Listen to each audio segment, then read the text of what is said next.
Okay, mutilation. So, yung mutilation daw is physically destroying or damaging someone, usually through violence. So, naalala nyo, nag-vlog tayo about legal hold and spoilage. Spoliation.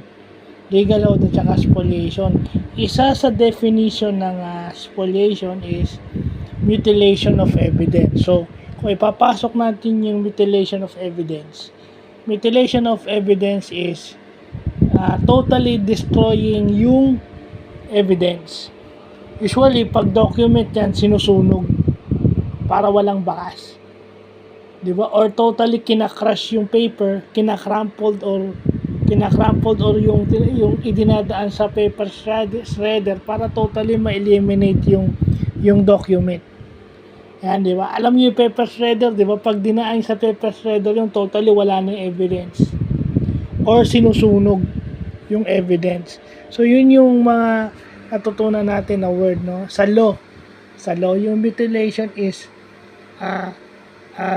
severely destroying somebody or yung evidence. Pag dinestroy mo, totally ini-eliminate mo yung evidence para pag dumating sa hearing o sa litigation, wala na silang mapapatunayan kasi wala na ebidensya magpo-point dun sa accused.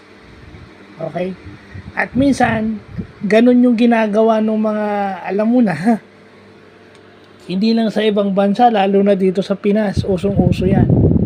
So, again, another